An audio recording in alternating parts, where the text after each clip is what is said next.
She was not able to make it. She had unavoidably out of town, and so other than that, I think everybody is present, unless I missed something. All right, approval of the agenda. Are there any additions to the agenda? I have one. I hope I don't think I get in trouble for this. I would like to add under new business, item C, the new member selection process. I'd like to have Eric and Maria talk about what they think, just for a minute or two, what they think of the selection process, if they've got any recommendations. That's okay. And Dave? Yes. When are elections done? Well, we talked about it last time, and I didn't see any support for doing it today. We could do it today, otherwise it would be January. That's what we've done in the past. February. No, we don't have to do it in February. Oh, okay. City Clerk's office said we could do January. Yeah, no, we checked it out. And February is the month of the annual meeting, but we don't have to do the elections. Oh, okay. We can have the elections It today. just happened in February, I guess. Yeah, am I right on that, Christina? You know, I think, yeah, the city clerk's office, I think that would be fine. Yeah, I reached out, they said, well, we could do it in January. Okay, Okay. all right. So, but, I don't know, what's your pleasure? You want to do them today? We certainly can. Otherwise, we'll wait till January. Well, so when you do the elections, do the new officers take over then, or do Yeah. they wait until the next month? All I know is what we've done before. And when I was elected to the first term, I took over immediately. Then I think January Yeah. starts the year. Yeah. So that means Art won't vote, but, and then we'll have two new members that will be voting In January. No, in January. Yeah, you go off in December, right? right. I'm This off. is your last Today's meeting? my last meeting. Right. Okay. Oh, and We could do either one as far as I'm concerned, doesn't really matter. So I guess that's really the question, right? So do you want this current board, this current makeup of the board to vote Elect. and to elect and to move forward? Or do you want to wait and have a different Well- composition? And I think either way yeah, works for the city, and I think maybe that's the conversation. yeah. That was a question I raised last time. You know, everybody here, you know, we know each other, and so it would be good to maybe vote on people that you're familiar with, as opposed to two brand new members that don't know anything well about us. That's what I was gonna say. Okay. So I'm sorry, what are you saying? I was gonna say the same thing, that, bring in two new members that don't know anybody, it's not gonna Well, change things. I think the people that are working could- with you, like you We can said. certainly add that to the agenda.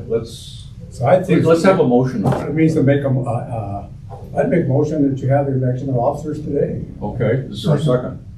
There's a second. Eric, any discussion? All those in favor say aye. Aye. Is there any opposed? Are there any abstentions? Okay, today it is.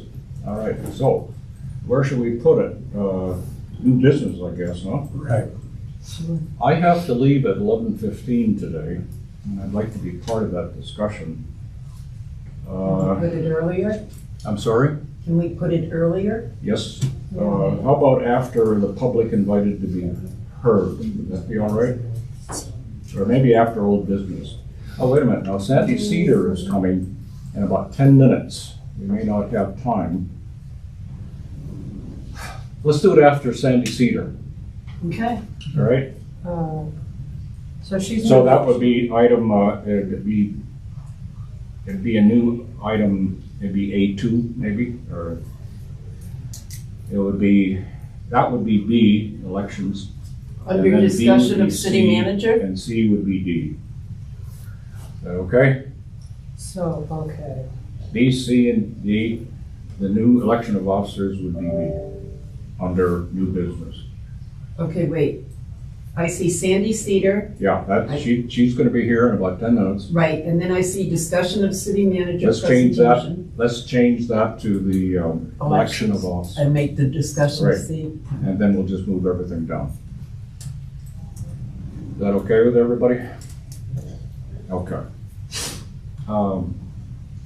So, with those changes to the agenda, are there any further changes to the agenda? All those in favor of the, I'm sorry, someone move to approve the agenda? I make a motion to approve the, Okay, Eric, beat you by a half second. okay, And Lonnie, John, a second? Okay. Any discussion? All those in favor say aye. I, Any opposed? Any abstentions? All right, motion passed. Approval of the previous month's minutes. Any corrections or additions? Yes, sir. I think, am I reading this right, that under the roll call, present city council member, last time, Marcia? I just noticed that. Okay, What's that? It doesn't show Marcia as absent. Oh, okay, yes. I didn't notice it either. Okay, that's one correction. Thank you, Art. Anything further? Speaking of, I'll come back to it. All right, any other corrections or additions to the minutes? All right, someone make a motion for their approval. Lonnie, okay, second. John, discussion? All those in favor say aye. I, Any opposed? Motion passes. All right, one thing, Eric, I was going to say this under roll call, but Eric, would you mention what you know about Marcia Martin? Christine, I was gonna ask you. Oh, okay, Christine? I was at the meeting last night, yes. Councilmember Martin resigned her position last night. She will be a council member through the end of the year. I encourage you to kind of, she read a letter and talked about why she decided to resign now in December. It is very costly to hold a special election, upwards of $100,000, I believe. And so she wanted to wait to resign her position. She was in person last night. She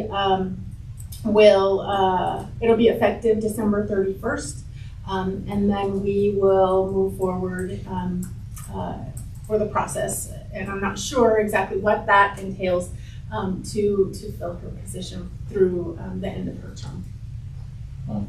what does she have left? You know, That's okay. It's not I think she may have been up for election this next year. I can find that out. That's okay. I was just curious. I know she said last night she'd been on for 7 years, so I kind of figured. I think it's one more year, Yeah. yes. And I can tell you that really. and will the council appoint someone for that year? Yes. Her term expires 11/20/25. And she's the Airport Advisory, Senior Citizen, Sustainability, and Water Board Advisor. So we will be figuring out kind of what that entails, how the council will move forward in filling that. Should we send her anything? Like a letter? of I think it'd be nice to do a letter Sure. of appreciation, yeah. Somebody want to do that? I could do something up. Arlene? Okay. Arlene can do it. Okay, can you present that maybe, or let's say, how Oh, I can can you do send it to Ronnie and you can send it around Okay. and see what you guys think. that? Okay, Maybe I can say something okay. nice. Keep it nice. All right. Okay, where was I? Public, Public to be to heard. be heard. There was something else, escaped me. All right, public invited to be heard. Seeing none, we will proceed to old business. Yes, sir. I'd like to introduce a member of the public who serves me on the peer support board. His name is Gary. And Okay. he wanted to hear more about what we do, so Okay. Bragging about people at peer support meetings, they said, I don't. Okay. Let me see for myself. He lies. What happens in this room stays in this That's room. right. I want to introduce Welcome, Philip Eklund, who's interested in the board also. It's too late for the application process, we've explained all that, but he is interested in the board, so behave yourself. Welcome. Thank you. All right. I guess we can start on old business until Sandy gets here. Transportation, any updates on transportation? So other than the information that I sent, the thing that has come out since that time is City Council has definitely approved the purchase of the cameras for red light runners and people who are speeding. Oh. I don't believe that there's money in the budget right now. I think they're looking for it, but they listed a whole bunch of places that are definite concerns. So 21st, 17th, Main Street, Over, Pace, Pike, a lot of those places that we all know about anyway. So that's probably where they're gonna put this stuff. And hopefully when they do it, it will slow down traffic a little bit and keep people from running red lights. I think so. Yeah. That's good. There was a picture in the paper and they're big things. I mean, they're, I didn't see it. oh, Was it just the last few days? yeah. Oh, I was up, so. All right. Housing, any updates on housing? No, I put in my report some information about affordable housing in Longmont. And there's a link that you can go to really look at what their program is, what their project is for the next year. We do have Zinnia is having a ribbon cutting soon. They're the apartments that are near the suites, right? And they are also really supported with an in-house resource manager there. And That's cool. yeah, they're really big on bringing people in, a lot of homeless people, people who have been caught up in the system and need a place, to start fresh.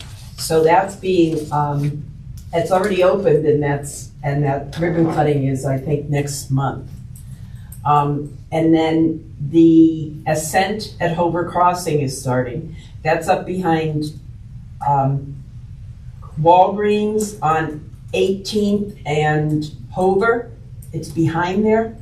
And the nice thing about that is they're going to have a child care center there. I happen to be at the annual Longmont Community Foundation presentation. And Wild Plum, actually it was Molly and Katie from LHA who kept pursuing how they could have this funded by the Community Foundation. And they finally came up with a partnership with Wild Plum to where Wild Plum applied for the foundation.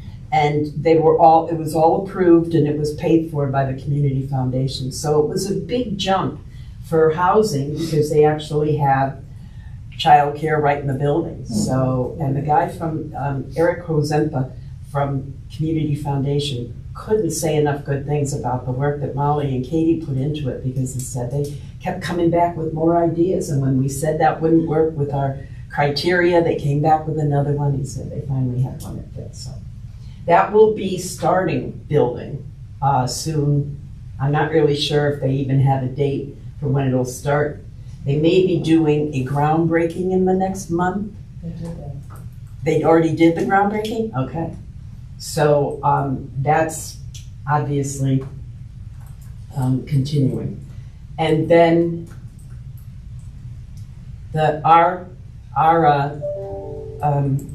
ribbon cutting was yesterday at Village on Main. And the building is really something. It really is nice. It looks nice downtown.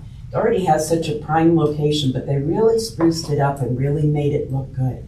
It's funny, I always tell people, it says Village on Main, downtown senior living on the sign, and I said, it almost sounds exclusive. Downtown senior living. But they really did a nice job. They've run into some corrections and stuff, but overall, it really came out nice. So, But if you do look at the report I sent out, there is additional information on housing projects and housing, their plan for the next year, so you can find out more information on that.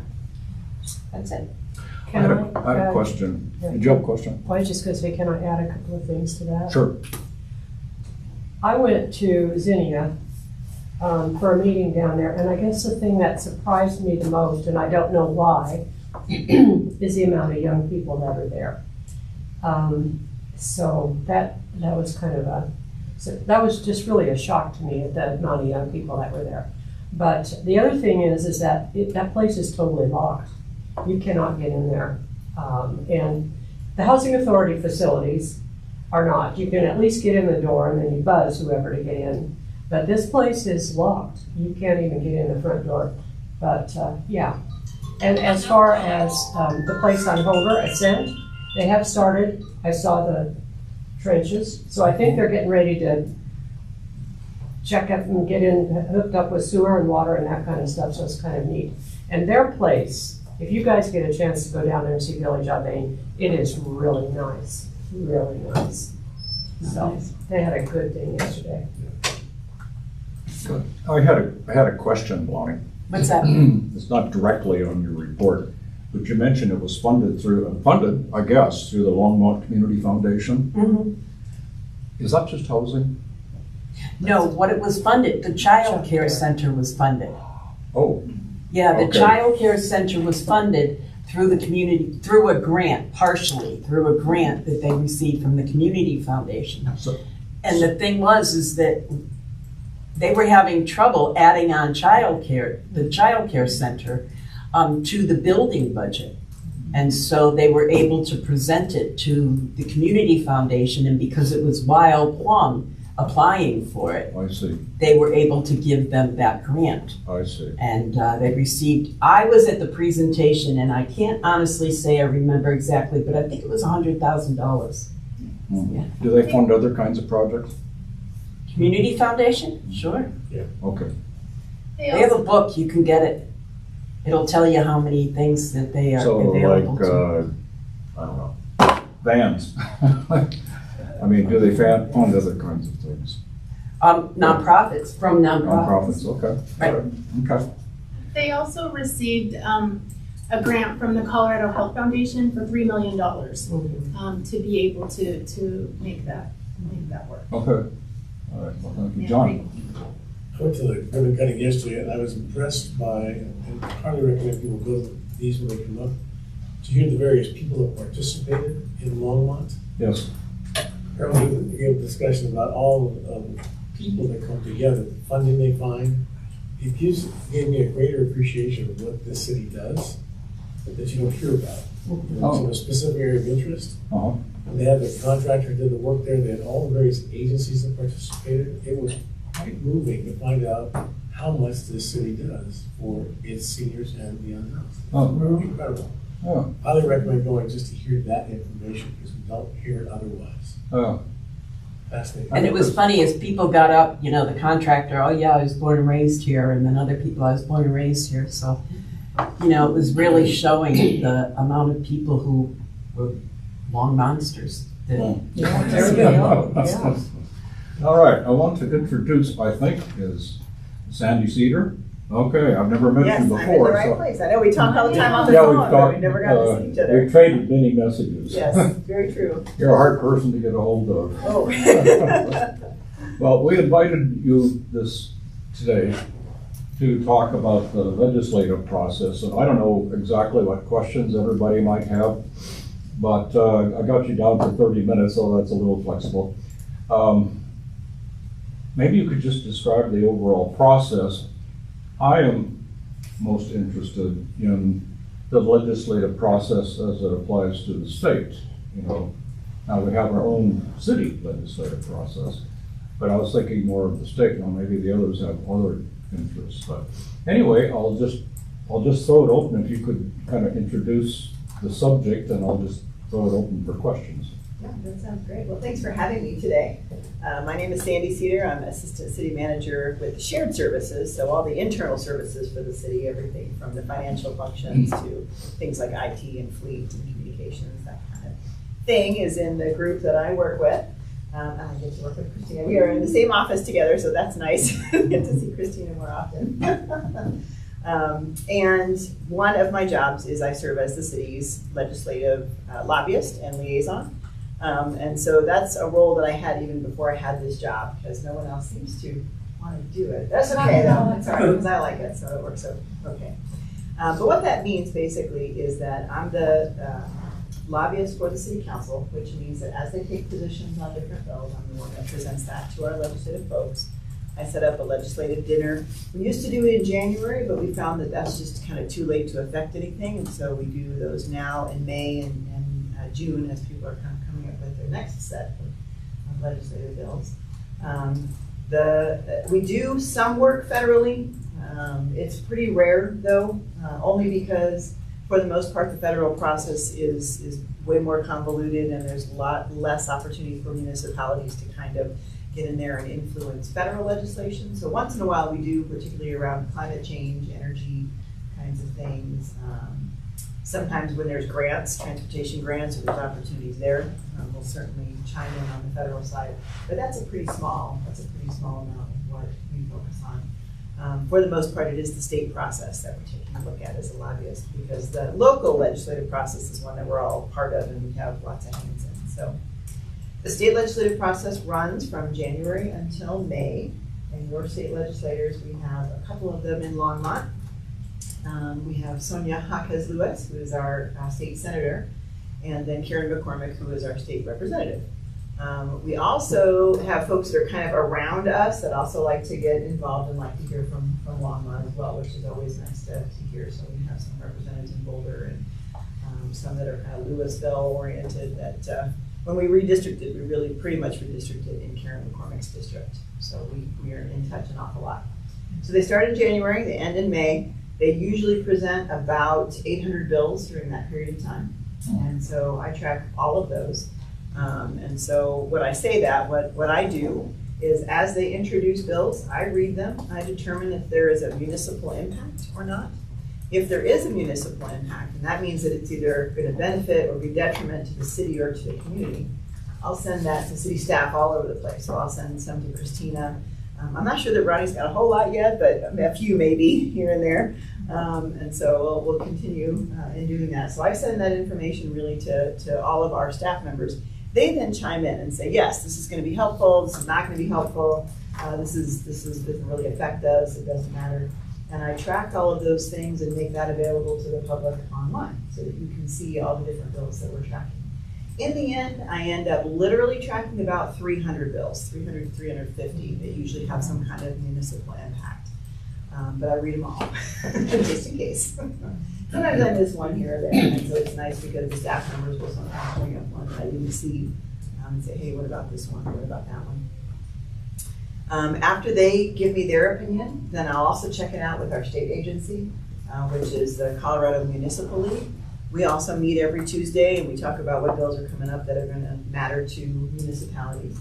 And then if it's going to be either a significant positive or a significant negative for Longmont, then I take those bills to the city council for an official position. The city council has changed their processes several times through the years, but right now what they want to do is they want to be as reactive as they can be to those bills. So I read the bills, I put in a council communication for a Tuesday night. We actually send the bills we want for them to take a position on the Friday before the meeting. So unlike the rest of the council packet, in the council packet it says, watch out for the bills, they're coming on Friday. And then we'll send those to the council directly on Friday. I also post those online so the public has access to see what we're talking about. The council will take a position on those bills the next Tuesday, and then I lobby on those. And so I will contact our representative and senator and anybody else that makes sense for that particular bill and let them know the city council's position. And then what I find is that as long as I'm doing that with some regularity, that if they have questions when that bill comes up, they'll call me, they'll ask my opinion about what's going on with different kinds of things. Sometimes they'll ask about bills that the council has not taken a position on and why we have or haven't. So I think we have a pretty good relationship with our legislators, and so that's really how the process works. So I know we've been in situations at times where advisory boards want to take positions on different legislation, And I certainly encourage that. I think that our state legislators want to hear from residents the most. I mean, they'll hear from me as the lobbyist, like that's okay, because I'm lobbying on behalf of a city government. But who they want to hear from the most really are the folks that live in their district, and they want to hear how they're doing it. So there's a couple ways that you can track that those kinds of bills, is that you can check and see what's being introduced every day. On the Colorado, there's a House and a Senate page that shows the bills as they're being introduced. If you check it out on our website, I have direct links to those, so that you can kind of watch what's happening and what bills are introduced. You can tell a lot from the title. There's a lot of things that you can tell from just the title of the bills. I don't encourage you to read all the bills because it's kind of mind-numbing, but certainly ones that I think have a municipal impact, I'll be sending, on to these guys for their impact, and they can certainly present those to you as well.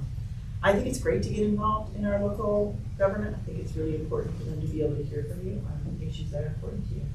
If you're interested in the city council taking a position, this gets to be a little more complicated just because of the timing. So I'll take bills to the council on Friday for a Tuesday meeting.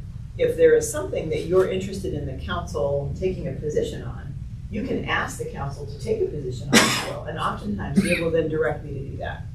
I won't bring them up unless it has some kind of impact on the city, but there may be ones that impact more specifically seniors kind of in general.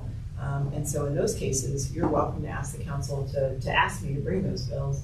And then also, we could certainly talk to council about saying, hey, if the Senior Citizen Advisory Board has some that they'd like heard, we could include those as well on those Friday packets. So there's lots of ways to get involved. It's important to know that the only people that can state an opinion for the city is the city council. So once they vote, take a position on a specific bill, that's the only way that the city has an official position. And the Senior Citizen Advisory Board may have a different position than the city council. That's okay. But understand that the city's position is the one that the council votes on. And We do that independently. Yeah, I was gonna say, I know we've had kind of conversations back and forth about how we can work more together.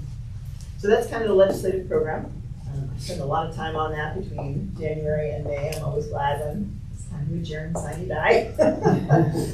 And the other thing I think to consider when it comes to cities is we are a home rule municipality, which means that our voters voted in a charter and we really regulate ourselves in many ways.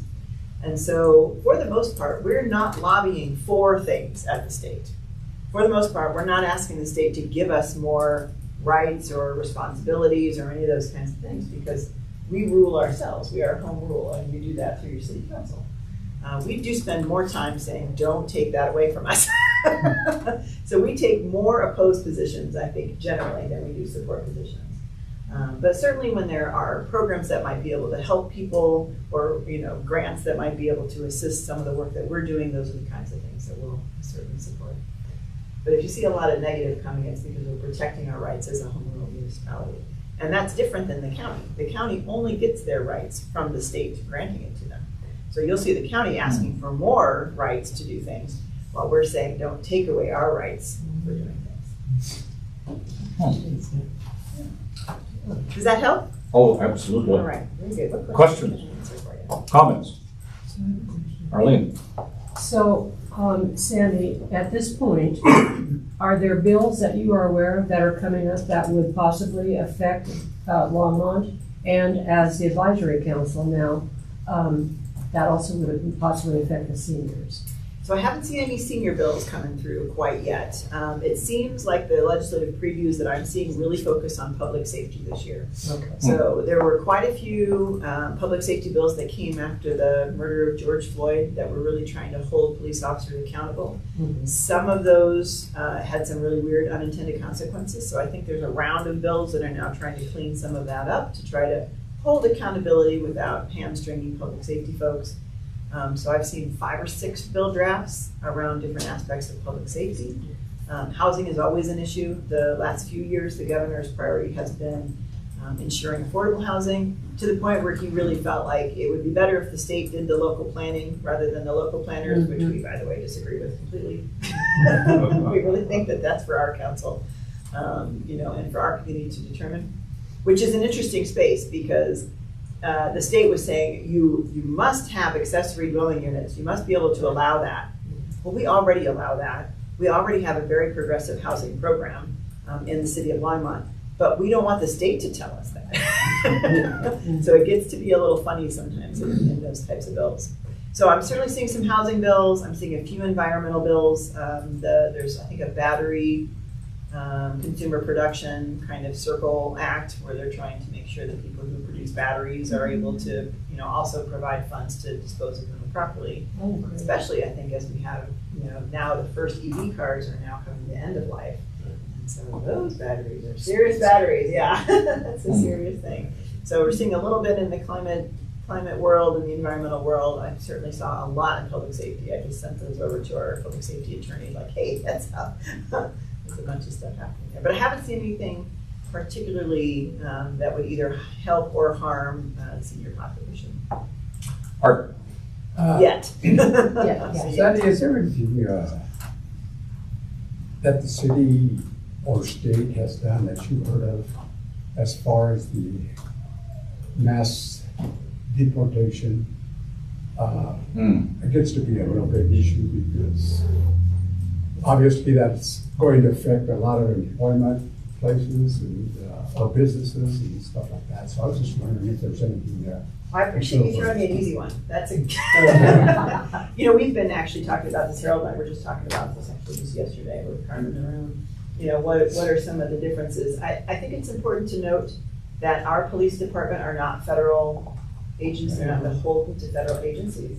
And in fact, there was a state law a few years ago that specifically cites that municipalities and local public safety folks are not beholden to ICE or any federal agency to enforce immigration. So while the city is not a sanctuary city in that term, right? The sanctuary city is one that that is a safe haven, in their minds for folks who are undocumented immigrants. The city is not a sanctuary city, but we're not a sanctuary city either. And I think that our council has been pretty open about a policy stating that this is not, this is not something that the city council needs to be involved in. It's not something that we would enforce. It's probably not something we would assist with either. So that's much more of a local level kind of decision. And I believe the state trooper, there's a state law that says that that's federal laws that need to be enforced federally. And so, when you talk about deportation, the state law could change. The state law has changed on that over time. Back in 2006, I was on my honeymoon, that's how I remember. They did a special session that just ripped through a bunch of immigration bills in the state. And so did things like we had to have people sign that they were not employing illegal aliens with an illegal alien certification, which it hurts my heart just to use that terminology. So for a long time, the city of Longmont had to have people sign that they were not doing that. I lobbied to change that state law a few years ago, and it was changed. So some of those things were kind of taken back, but it definitely ebbs and flows. And so we'll have to see what happens in the state. Everyone has been pretty quiet about immigration and deportation in the legislative kind of world around it, because I think people are holding their breath to see what happens on the federal side. But from the city standpoint, I feel like we're preparing for what that might look like and what services people may need depending on what happens on the federal side. So we're preparing that way. I think we were just talking yesterday about when ICE did a raid up in Greeley a few years ago. What happens to the community when something like that happens? And, leaving families or children, or what happens to workers, or, what are all the different impacts? So we're certainly thinking about those things, but I have not seen any particular legislation proposed either on the state side and certainly not on the local side. And I think our policies have been pretty firm really since 2006 when all of those weird kind of one-off bills. They did a special session for it, which was odd. They introduced 40-some bills about immigration and undocumented, folks, and trying to really make sure that things were tightened up, I think, in a lot of different ways. And most of those then were reverted 2 years later, as soon as the next election happened. So it's definitely a swing. It's a swing thing, and kind of regardless of how you feel about immigration and deportation, any change to it will affect our community in potentially massive ways, regardless of kind of where you stand on it. Thank you. I'm not sure if I answered your question, Right. but you have a lot of other stuff. Helpful, and I'm glad the city's taking a stand with it, and they care about the community. Yeah, I think that's the bottom line, right? I mean, people who are here, you know, that's really where the city council has based their policies, is that we are here to serve our community as it sits. Yeah. What other questions? This might be a little off the wall, Excellent. but they're used to it. Could we as a board contact our representative or senator to sponsor legislation? Oh, sure. Yeah, I think so. That process is a little longer. So anybody who is at the State House needs to turn in their bills pretty much kind of end of December. All bills need to be introduced like in the first week or two of January. Now, you have 2 or 3 bills that you're allowed per representative, depending on kind of where you sit. If you're in a leadership position, you get more bills than if you're a rookie at the State House. But you're allowed a couple different bills that you can present. You need to present those right away in January. What you'll see is bills introduced right up till the end. So how does that happen? It happens because the leadership allows what's called late bill status. And so if you have brokered some kind of deal and you can get your leadership in the House or the Senate to be able to sponsor you, then you can have late bill status. And that's why there's bills sometimes up until the last week of the legislature. So if you're interested in sponsoring a bill or you want some kind of change to happen, it's really important to talk to those legislators in like March and April, because the summertime is drafting season. So between May, when they are out, and December, when they're getting ready to go back in, that's when they're working their bill drafts. They have drafters that can help with that. You know, they're running it by different groups. It's always interesting to see whether the municipal league is included or not. So sometimes people will do a bill draft and they'll tell the municipal league that there is a bill draft, but not show it to them. You know, so it's a lot of negotiation during the summer months on what kind of legislation will be coming next. So if you're interested in having something new happen, or sponsoring, you know, asking them to sponsor a bill or sponsor an idea, certainly getting with them early on, either right when they are leaving in May or even a little sooner than that, so that they can start thinking about whether that issue is going to be one of the 2 or 3 that they bring forward in the next year. And to add on to that, coming up in 2025, we've begun to plan our strategy. We are, as the Boulder County Agency on Aging, planning our strategy for the Older Adult Day at the Capitol, which is February 13th. Those are really helpful, I think, and if you have the opportunity to go to those, I mean, the legislators really do like to hear from different groups that come through. I know we usually do a CML day. There's lots of, you know, there's a transportation one, and there's lots of different Chamber of Commerce sponsors a day at the Capitol, and I think it's really helpful for people to see that what they do matters and that it's interesting to people. So. And we're going to have a breakfast, and we'll be talking to different legislators about issues that we find important for seniors in Boulder County. So. You know, the other thing I would tell you is that you're also welcome, just as an individual. Just as an individual, you're certainly welcome to always talk with your representatives about issues that you may have or something that you'd like for them to consider.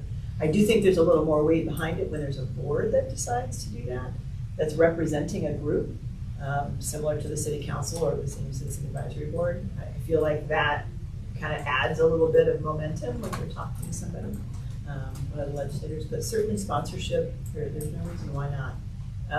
It is helpful, I think, if you have an idea that you want to sponsor something, to perhaps get that on the city council's plate as well, because then there's just more momentum behind it, and the city council agrees with you. Yes, sir. Could I ask 2 questions? Sure. One is, Dr. Clark still around? Yes. I used to be involved with that. Yes, And also, I wrote a bill a few years ago that passed, Yeah. but I just did it as a citizen. That's great. Yeah, Yeah, that's what I mean. It was an interesting process. I loved it. Yeah, I have one bill that I was able to help write as well, around urban renewal authorities. So it's kind of fun to see that. What was your bill about? It was, I'm a retired pilot, that all the aviation taxes that are collected go for aviation in the city of Colorado.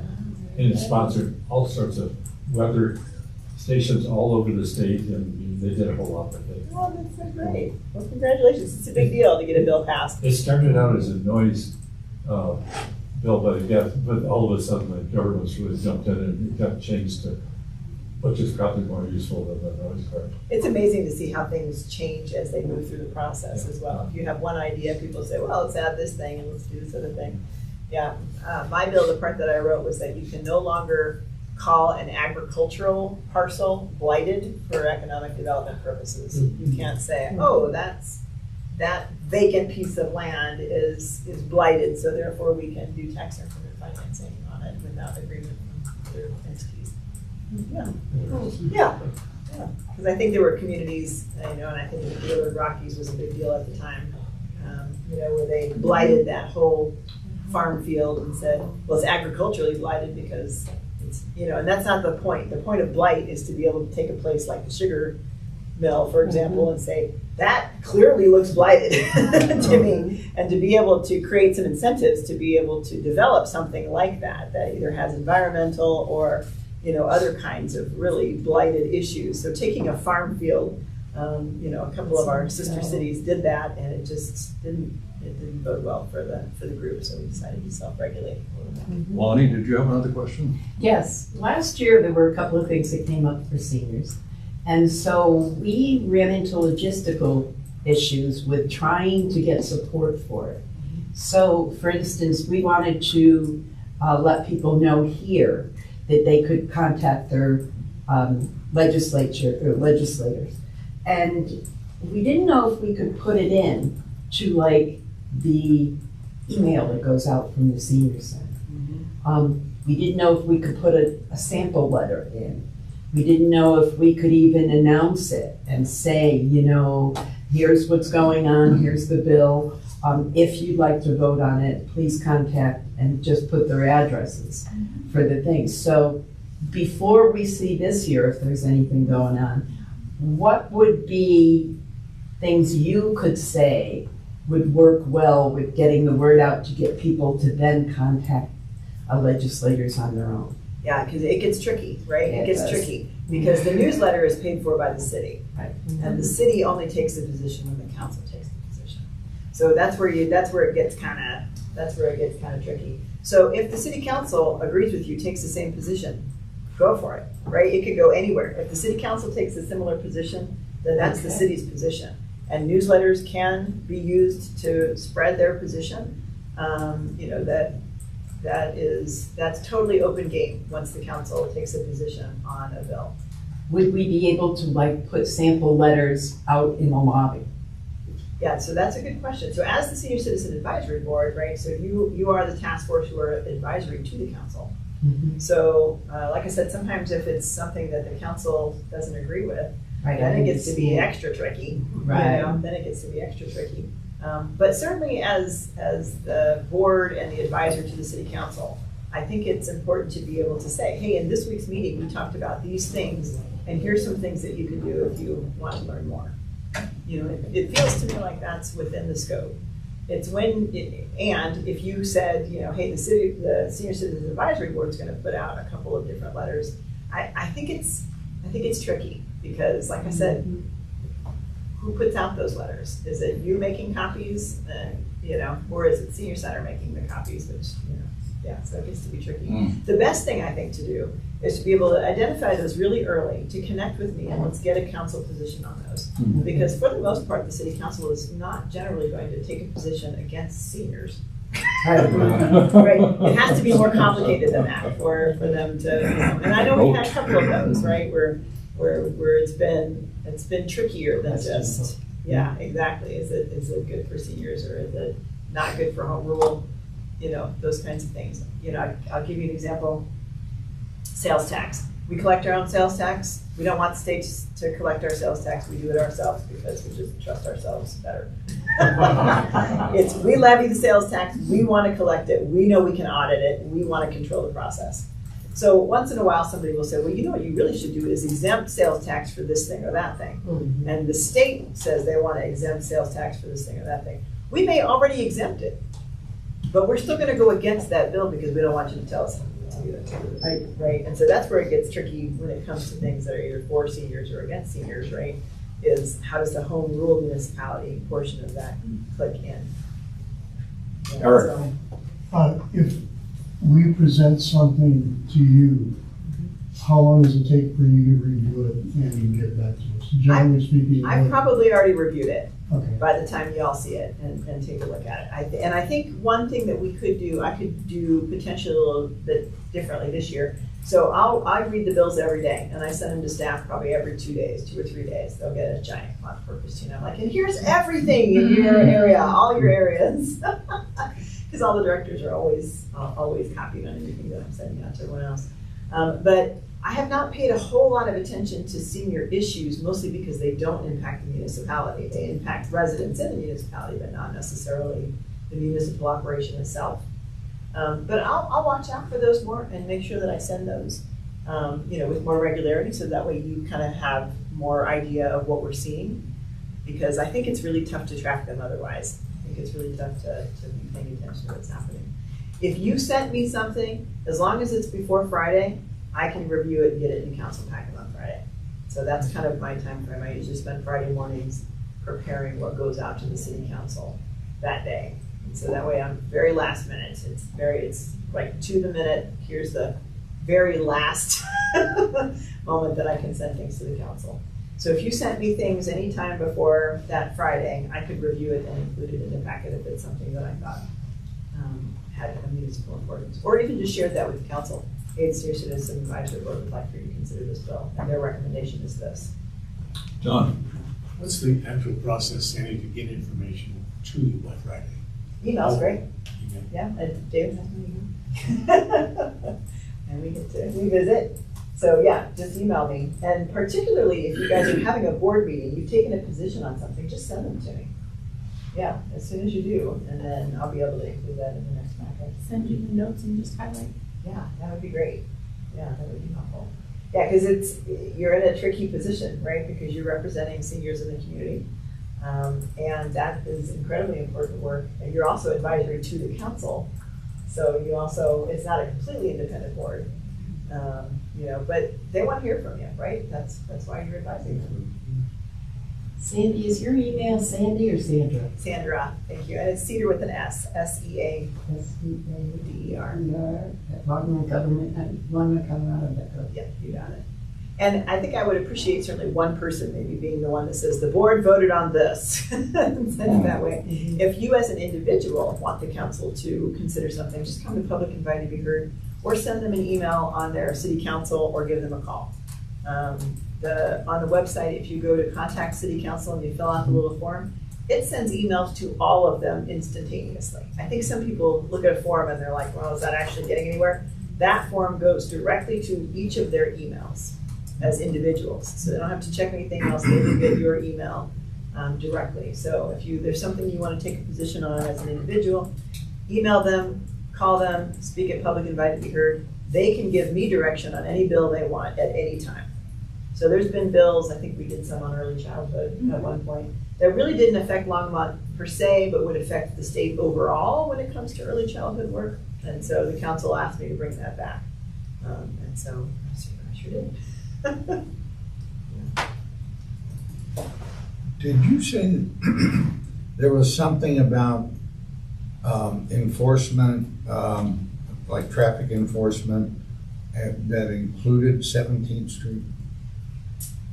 Maybe I didn't understand that right. Yeah. Okay, I may not have heard it. But we're certainly doing a lot more around traffic enforcement right now. We're getting ready to put in some red light cameras. Yeah, that's speed what I was cameras. wondering. Yeah, I don't think I mentioned that, but that is a true thing. That is something that we're looking at doing right now. We just found that people are running those red lights and creating fatalities, and we now have some maps around where the fatalities are in Longmont.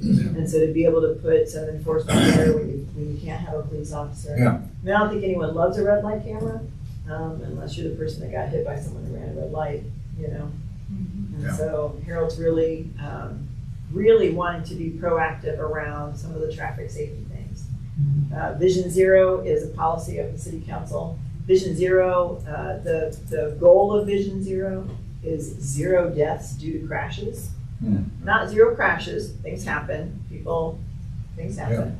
But can we put in place systems and different ways of thinking that reduce the crashes that end up in fatalities? And pedestrian, In all ways, yeah, walking, all crashes, yeah, bicycles, pedestrians, you know, that all crashes. That's the idea of Vision Zero, is 0 deaths due to crashes. Well, I live on 17th Street across from Mute Creek. And you all may know, from Pace to County Line Road is like drag racing. Yeah, exactly. Particularly this summer, but anytime. And noise, I mean, not safety, noise, all kinds of reasons. And kids cross that street from school. Me and my other dog walkers cross that street all the time to, you know, vary our surroundings. So, I mean, it's, you know, they did put a crosswalk flashing thing in, which was good. Yeah, We that's helpful. lobbied that with one of the council people some years ago. But it continues to be a. We do have a task force that's being built right now around Vision Zero for people who are interested in helping with that. So, yeah, that's definitely. I don't know if you have access to internet, but if you put in Vision Zero, you'll see the whole task force, the video, the Day of Remembrance. We just Is that Vision Zero Longmont? Yes. Well, it's a worldwide vision, right, that lots of communities have signed up on. But Longmont certainly is one. The Vision Zero work that we're doing here is local, is run by somebody in our transportation department. So very focused on local solutions to prevent deaths. And that's Phil and Candy, right? It's Phil and Candy. Yeah, that's right. And Dylan, we just hired Dylan, who's our community engagement specialist. That too. So yeah, I think you'll see that. And I know that Harold has said, you know, will we make money with this? You know, with having the red light cameras and speed cameras? And the answer is yes. We certainly will make money with it. But the goal is to not make money with it. The goal is not to have any deaths. That's right. The goal is to get everybody to bring it down a notch. Yeah. 7 by 2, 14. All right, any other questions? Happy to answer any other questions. I'm also work with Harold all the time. And That has been very helpful. excellent. Appreciate you coming. Maybe you'd come again. Absolutely. Generally part of the way through the session, if you'd like for me to come and we can do kind of a recap on where we are. Yeah, we'd like that. I think we've talked about that already, and we'd like to have you come again. Yeah, that sounds great. Well, thank you so much. Absolutely. Well, thanks. Thank you, Sandy. I look forward to, Oh, thank you. Good. You'll be hearing from me. All right, well, thank you. All right, let's see, where were we? Did you finish with housing? I did. Okay. Food insecurity, John.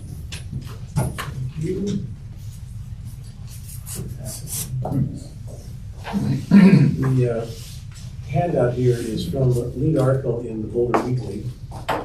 And what it talks about is food bankruptcy, and specifically about the fact that 1 in 8 Boulder County residents are hungry. With some statistics as it applies to us here in Longmont. I think the numbers in Longmont are higher based on the fact that we get over 1 million pounds of food here from community food share and other food groups. If you look at the number of people that would feed, 1 in 8 is probably a low number. Working with Food Security Network, Erica Way and Longmont Food Rescue in Quillen seem to be able to be closing in on being able to fit the criteria that the senior center has established for having a food table.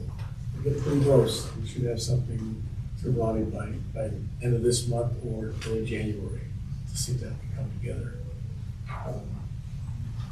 Met with Christina and her team. I talked about this last time, and we're getting together to chat more about how we find access for seniors, the senior center, and through the Children, Youth, and Family, and other nonprofits the city supports, try to find out how we might utilize that team of people to get the word out about food security and see how we might make it apply to the senior centers. Last but not least, I want to thank the advisory board for your support this year. We've been at this since May, and particularly with Arlene and Ann and Lonnie, we've forged, good word, forged in various food support programs. There's been a lot of people who are involved. And I think in the coming year, we'll be able to get something put together to be able to present to the city council and the city manager specifically about how we might address that for seniors. And also want to thank Eric for his input on the use of media to get information out about food security. We're working on something. We'll see how that happens. So thank you very much. John, do you expect to have something ready that we can present when we do our presentation to Harold? That is my hope. Okay. That is my hope. So, Good. and there's a lot of support for it. It's just a matter of getting it all together. Right. Because we have a short amount of time to be in front of Harold, and I want to make it as poignant as possible and meaningful. So that's the hope. We don't lack information, we just lack a little bit of focus. So we'll see. I feel this. Yeah. But thank you. Okay, looking at the wrong page here. Dia, when we had our speaker last month, they promised to get back to us. She was going to have a staff meeting, remember? And they were going to get back to us. Now, I haven't heard anything. Ronnie, have you heard I have anything? not. I reached out to a voice message and I haven't heard anything back. Okay. Well, I think we should follow up with that, don't you? I mean, Yes. we raised a number of issues, and I think we're entitled to some kind of a response. I'll look into it. So, okay. Keep on. If you'll follow up on that then and see what you can get. Because Okay. it's, the same issues continue to come up. Yeah. Yeah. So, I don't know if everybody realized it when we were talking at the last meeting, but when we go to a monthly meeting for the Aging Advisory Council, we get picked up if we want by VIA.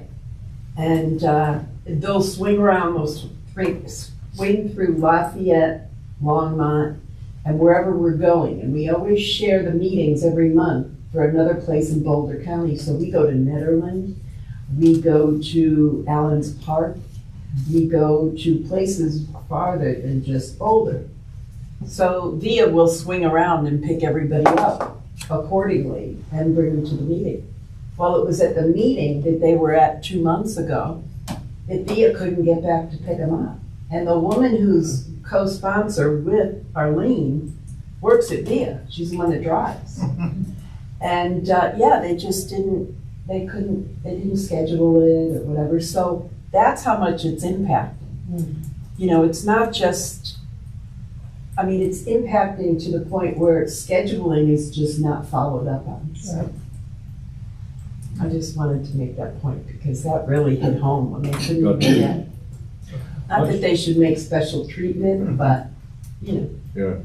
Would you put VIA as our future agenda, put it under the future agenda items, make sure we follow up on that?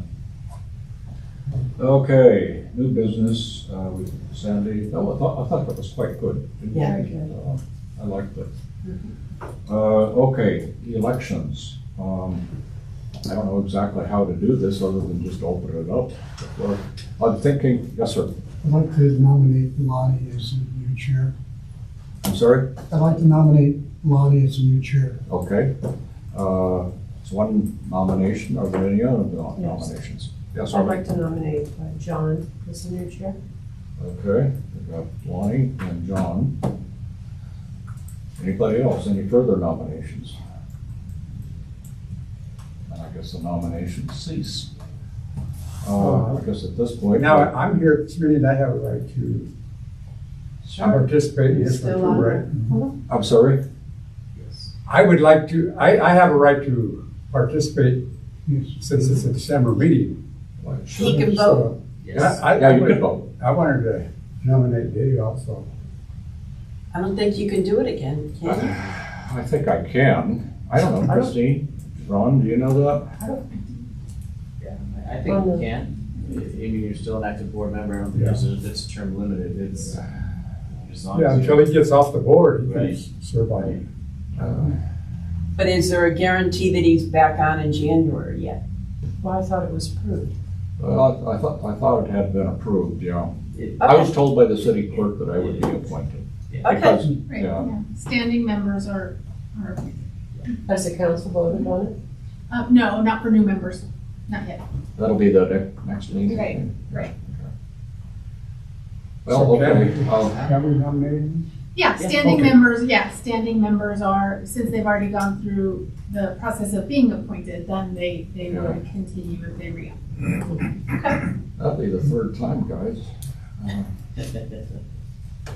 Well, I'm not anxious to do that, I'll just say that.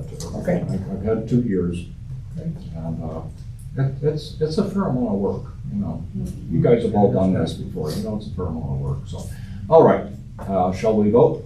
I'll hand out the ballots. I have one for the vice president.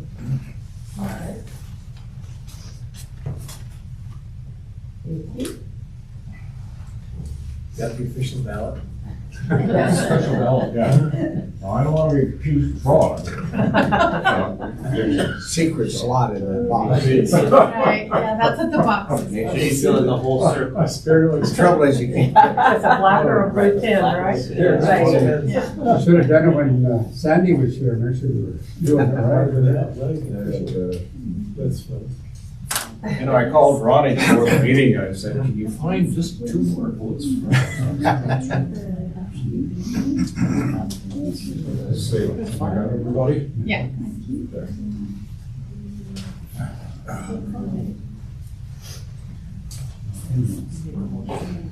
And what are we doing? Okay, the nominees are Lonnie, John, and myself. So there's 3 nominees for president. Oh, I thought, so you're still in, okay. Well, I'm saying, I'm not withdrawing, but I'm saying I don't want to do it. Okay. If you're forced, so. Okay. Does You that vote. help? Yep. So, if, So we want to collect them? Okay. Do we Well, have a- I can collect them You want since to I'm collect them? Oh, I need to vote. not part of the thing. I need to vote. Besides, I get up anyway. Yes.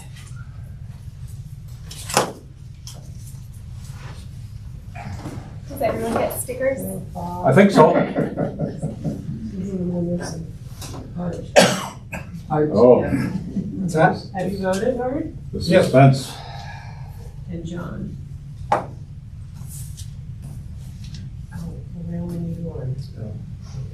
Because what is for the vice chair, or the vice, one of those was supposed to be for the vice chair.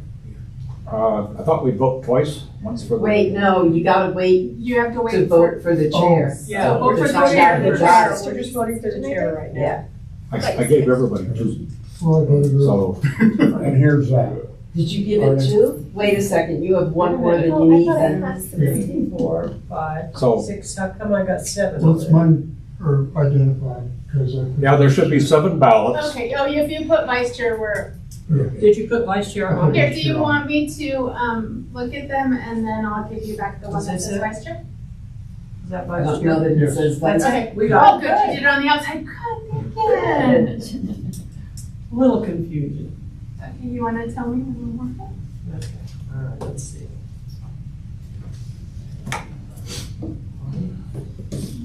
Oops.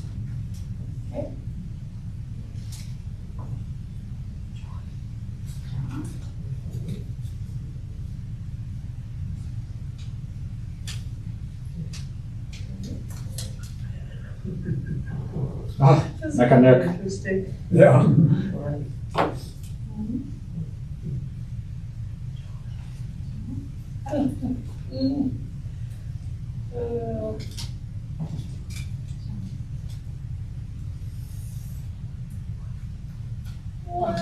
Okay. So, yep, Oh. Should we call Ann? Oh, boy. So do you want to vote again? Eliminate one and Do you then. want to Well- Vote eliminate? again? Yes. Why don't we Maybe eliminate you? eliminate one and- Vote again. I think we'll have to vote again, huh? Yeah. Okay, you got a second piece of paper, so this is for Eric Lonnie. needs another piece of paper, another sliver of paper. Okay, Need no- Lonnie or John? No, I didn't know you were going to get paper. I said, no, you're doing it. You need another? I mean, just one, Okay. two. Just one, huh? One for vice president, yeah, just one. All right.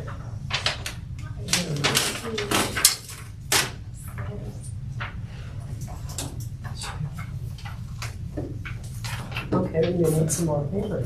Yep, need another round of paper. You have to, uh, Where are we voting? Oh, okay. Oh, okay. Thank you very much, Dave, for inviting me to the meeting. Oh, well, thank you for coming. It is a pleasure to meet you. Okay, Nice meeting you. Okay, so I got 4, 5, 6. Oh, my. Well, it won't be a tie because there's Right. 7.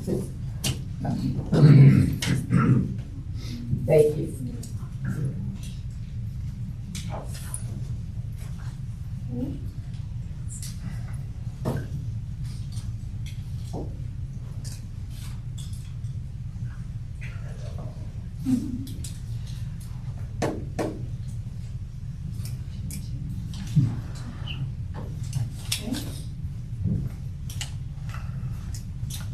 Okay, looks like John is our next chairperson. okay. Agree with it. Wow. 1,110 days. Right? Oh, yeah, that does look like a 0. 1,111. Okay, you want to take over now? No, So you have nominations, right? Nominations for vice I'm chair. gonna ease into that. All right, now nominations are open for vice chair. Yes, sir. I'd like to nominate Lonnie, please. Lonnie? Well, let's see. Anybody, additional nominations for vice chair? Yeah. I think I would like to nominate Anne, Ann? even though she's not here. Can we? I don't Does know. she need You to read over? accept? Does she need to be You here? might need to, right? She might need Okay, to Ann? accept. Oh, okay. What did you say? I didn't hear I that. think she She might needs need to to accept. accept, Yeah. Okay. Who we go? Oh, okay. Is then. there, just because it would be awful if we voted her in and then That she she didn't Yeah. want it. She said She couldn't do it. Yeah, Okay. I was Then- surprised to come back. are there any other nominations? So how about Eric? Eric, would you? No, Boy, that was fast. So I'm thinking about it for a second. yeah, yeah. About 2 seconds. Are there any other nominations? Oh, All right, I think we can do this by acclamation then. All Yeah. those in favor of Lonnie, say aye. Aye. Any opposed? All right, we have a new chair and vice chair. Okay, I have to leave early. It's not that I'm done, I'm out of here.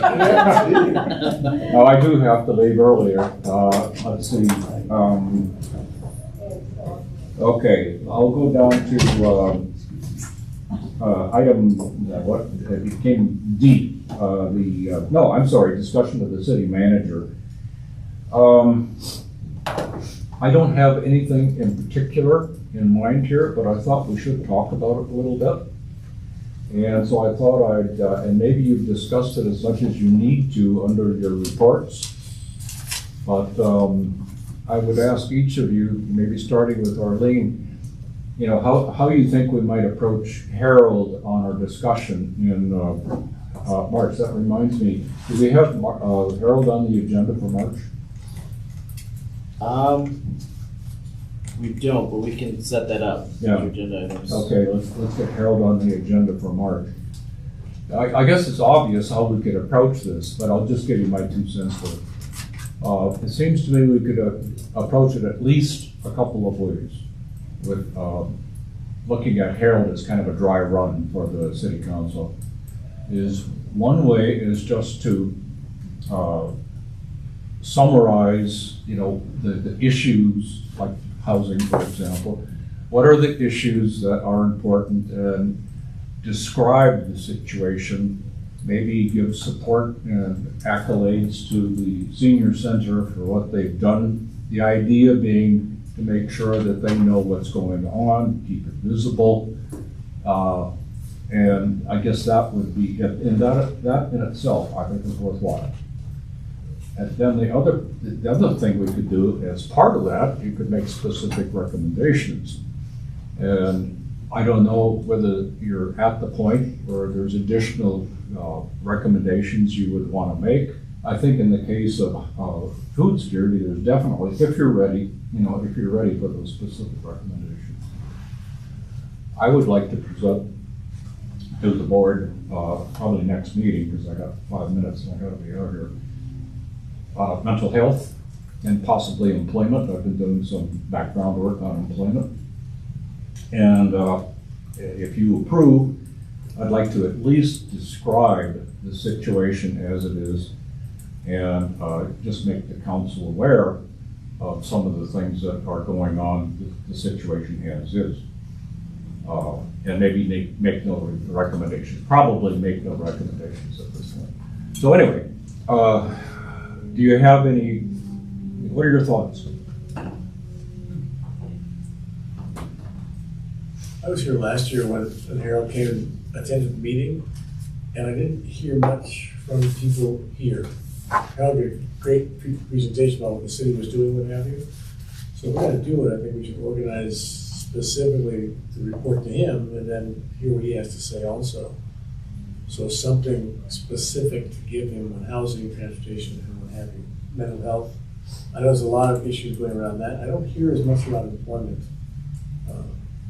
No, we haven't talked about it much. But So perhaps we can focus on those 4 things that the board wants to speak to him about first. yeah.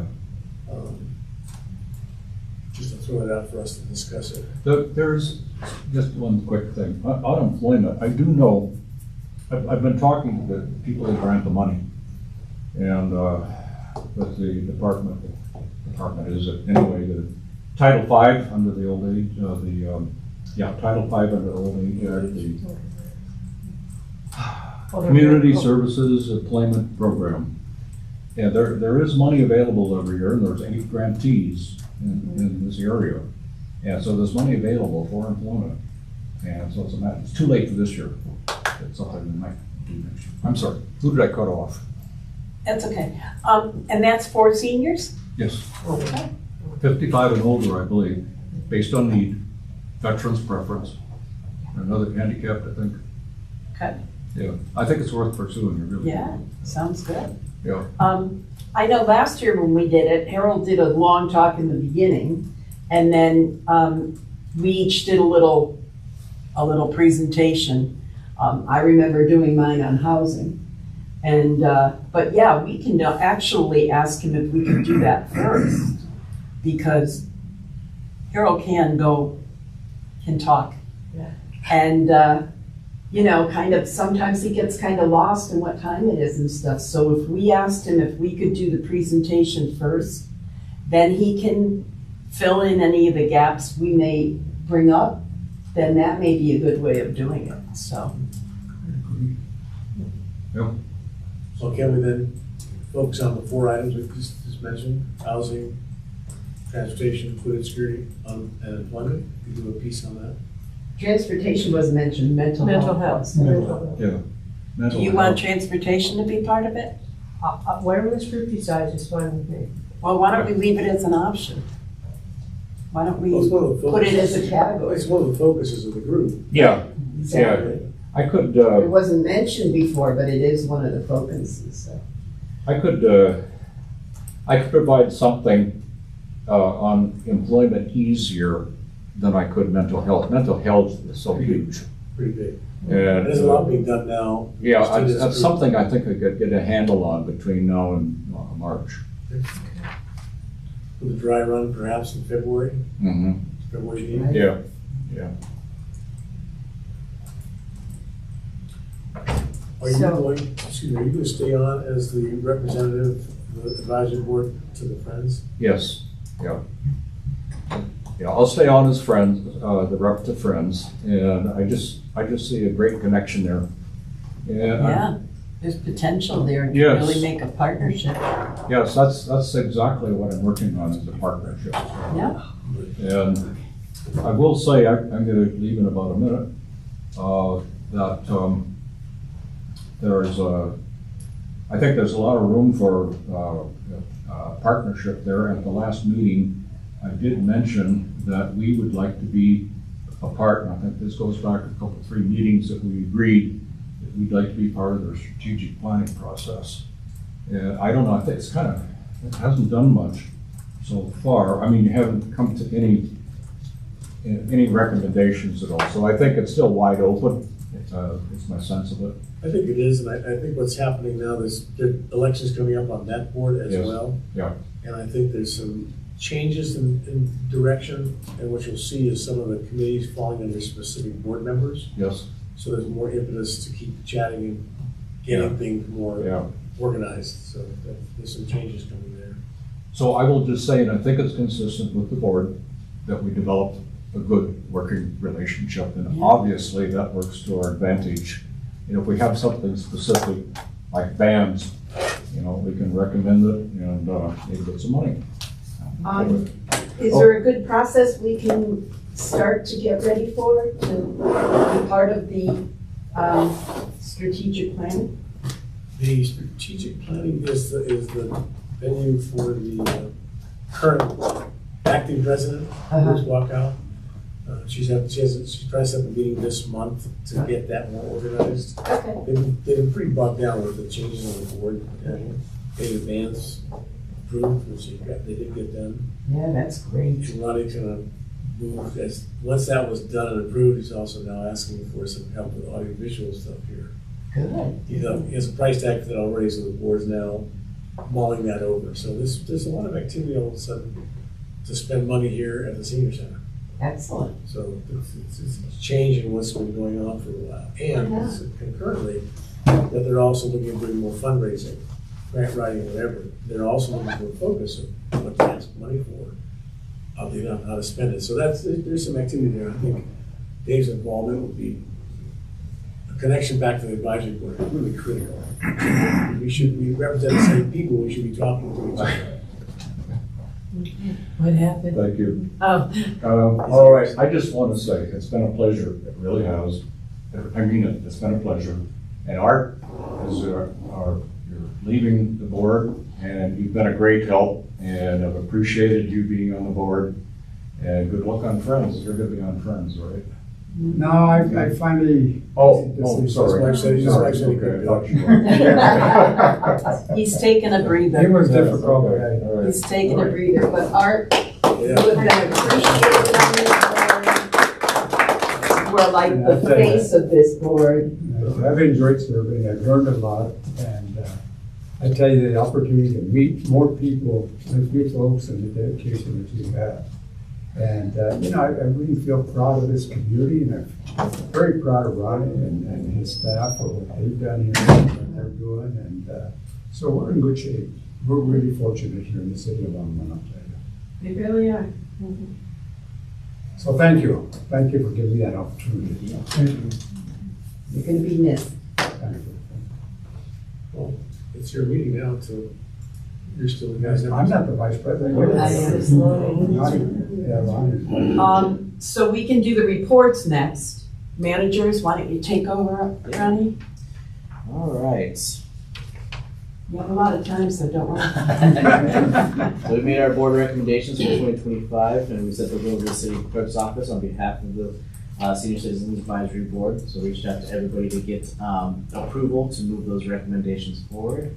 And so that has already taken place. It's in city clerk's office hands at this time.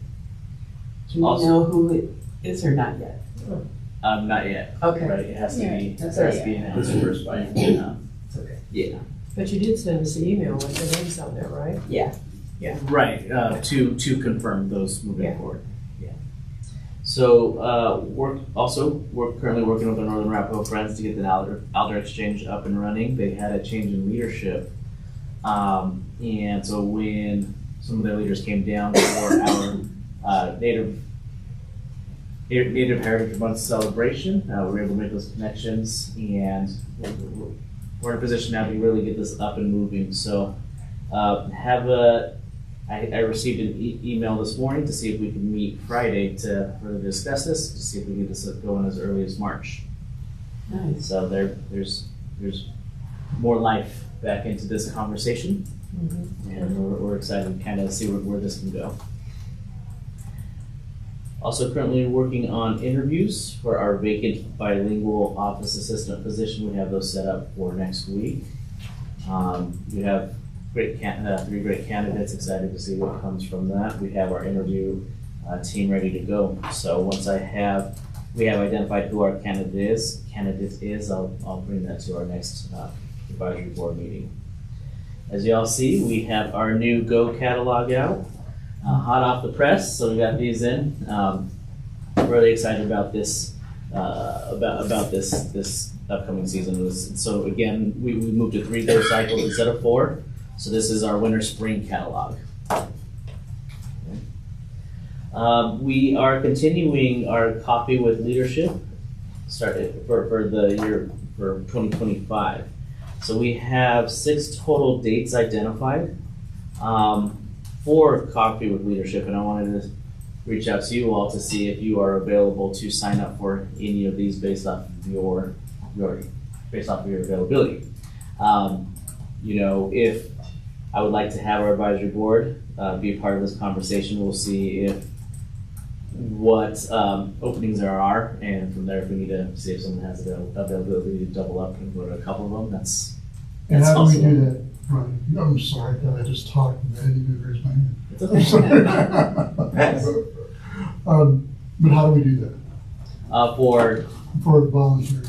Okay, so in my manager's report, those dates are listed, and before we leave, I can even put them on the board again to see if you know your availability now for 2025.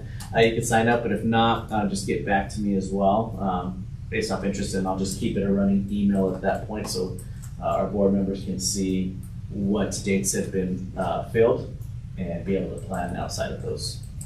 And again, if you want to do a couple of them, that's also fine. Great opportunity for us to interact with any guest who's interested in coming in and just touching base. The one that I was a part of, it was me, John and I, and I think we had, 3 or 4 participants. Good questions, great conversation for both John and I, asking him perspectives as an advisory board leader, as well as as manager of the facility. Great questions, just great authentic conversation. Love for you to be a part of that. We also had some more people that show up. It's just based off of their availability. It's almost like a drop-in, right? So there's no sign up. We don't know how many people are coming. It's just a good opportunity for us to be available. All right, recreation programs. We're set for e-lottery for winter trip registration. Also attached in our packets, just a kind of one of our handouts that we're giving to all of our guests. Just a little refresher. What this does is it makes our registration process more equitable. Instead of one person drawing their lottery number and being able to register for multiple the high ticket item trips, each trip now has its own lottery system. And so again, it makes it more equitable for all of our guests, especially when we're currently at this time have limited space on some of our trips. Again, we're only operating 2 vehicles.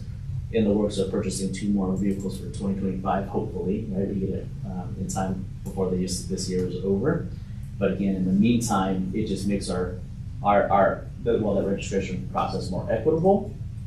And when we're talking about equity, when we're looking at our scholarships, we have a lot of scholarship dollars that are unused because our guests are left on that waiting list. So it provides more opportunity for those who get a bad draw and are put on all the waiting lists for all the trips that they really wanted to go on. And so, again, those funds are left on the table. It gives them an opportunity to not only use those funds, but again, attend a trip of their choice. Ronnie? Yes. Any idea about the purchasing process for the 2 vans? How long that might take? Don't know yet. So still in the process, semi-recommendations over. It's a fleet on what vans we are looking for. They wanted the specifications of vehicle model, the layout of the vehicle. I sent that over. It's in their hands to allow them to start looking and searching for those vehicles. So as of this moment, I don't have that answer. But once I do, I will have to share that. How long does it typically take? I mean, it's been a while, I guess, since vans have been purchased. It used to be faster, but with the supply shortage, we've had some issues securing products just all over the board, or over the city, in different areas. So I think the fact that Ronnie handed the recommendations in as soon as that vote was done, I think the chances are that, we could get something as soon as we could get their hands on it. Right, and that's really what it is those factors that are out of our control of Supply availability. chain, yeah. Supply chain, yeah, that's what, blanking on the word. And I heard that Are they both ADA compliant? yes, so it very much mirror the same vehicles that we currently have, one with the wheelchair lift and one without. But yes, both ADA compliant, so the same exact layouts. I think the other thing that I might add, just in terms of moving to the e-lottery system, is where the board could play a role, is that this is a change, right, from how we've done things in the past with the drawing numbers and the bingo balls and all of that piece of things. And so change can sometimes be hard. And so I think that a role that the advisory board could have is that if there are questions about it, or if you hear that people are unhappy about it, to really help us frame that message, that it's about the equitable access. And so if I, as a person, draw that bingo ball number 1 and Ronnie is number 35, I get to sign up on all of the high ticket or the high highly desirable trips, and then he's left on wait lists. But moving to this, where there's a separate lottery for each activity, each trip, really makes it fair for everybody. Yeah. But it's still a change, and we know that change is sometimes difficult. So if you could help us frame that. Staff does that already, but I think hearing from somebody on the advisory board, if there is dissatisfaction, and that also helps to send that message as to the why. Right, yeah. But is that decision made here with this board? No, that's a programmatic decision. Oh, That's a programmatic decision, but I think as advocates, as representatives, Right. you have the ability to do that. Right, but in that process, it was a collection of feedback we got from our guests. Exactly. On how we can make these adjustment improvements to make it more equitable. And so we started examining, and this is what we landed on, these adjustments. And with this, what it does as well, instead of having one day where you have to be physically present to draw that bingo number for your trips, if somebody has, we'll say, an emergency comes about, they can still submit a paper form copy, and our staff will register for them for those events, or if they have a planned trip, a vacation, and they can't be physically present for the traditional bingo lottery system. Again, they can fill out that form in advance and say, these are the trips I would like to be registered for. And our staff will help register for them, register for them for those lotteries for each trip. And what that does is, it doesn't matter if you're the very, very first person to fill out your form electronically or in person, or the very last person electronically or in person. They both have the same opportunity. Yeah. So it doesn't matter when you submit that, everybody has the same opportunities. Okay, that's what I was gonna ask you. If someone doesn't have a computer, they can fill out something here? Yes. Okay, and when do they have to have it filled out by? And so that one right off the top of my head, let's see, registration for our trips are December December 2nd, 14th, 16th. To 16, yeah, to the 16th, second to Okay. 16th. By the 16th? Yeah. By the 16th. So That's the window. everything has to be in by the 16th. Yes, Okay. yes. So, And so that gives us a chance to get this out in advance, everybody gives a chance to explore electronically. We have the electronic version on our website, Right? and also, again, you know, to really dive in, what are the trips are you interested in, and make sure that you get those forms submitted in advance. And that's what I was interested in, because the biggest change is it's going online. Right, So people don't use their computer and aren't computer savvy. They still have the option of coming here, that is good. filling out forms, and you guys do it for them. Right. Good. Right. Okay, great. so can I just ask for a bit of clarification because Yes. I'm confused? So if I were to fill something out for, by the 16th for the trips that I was interested in, who selects? Does the computer select? It is. The computer selects, okay. Yes. Okay. So, once all of that is, again, electronically or manually inserted into our computer software system, it automatically generates and randomizes the selection based off of who registered for what trips. Okay. And so what it does is once it identifies who has been selected and who is on the wait list, whether you were selected or on the wait list, you'll receive an auto-generated email of where you landed on that.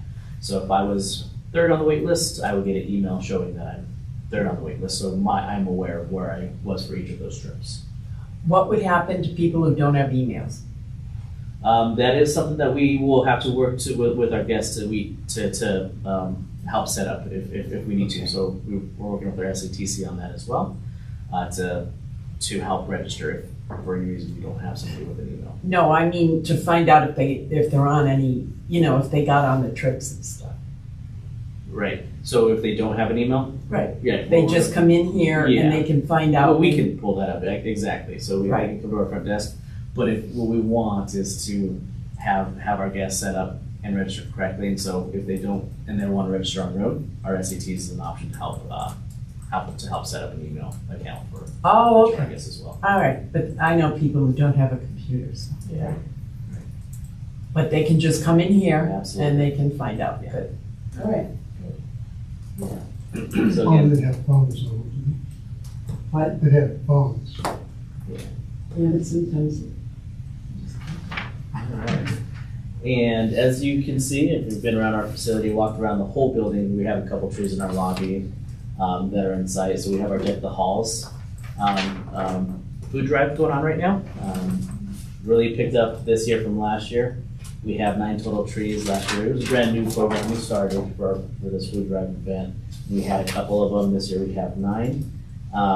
Walk around our building, take a look at all these different trees, and what we're hoping is that our guests will vote on their favorite tree by donating food for that tree. So at the end of this event that runs until the 31st, we will count the amount of food items that each tree received as votes, and then be able to identify who our winner was. And our winner will be highlighted in our summer Go catalog for May through August, just kind of celebrating that. When they get a trip to Europe, right? Right. Hawaii, not here. Right. There we go.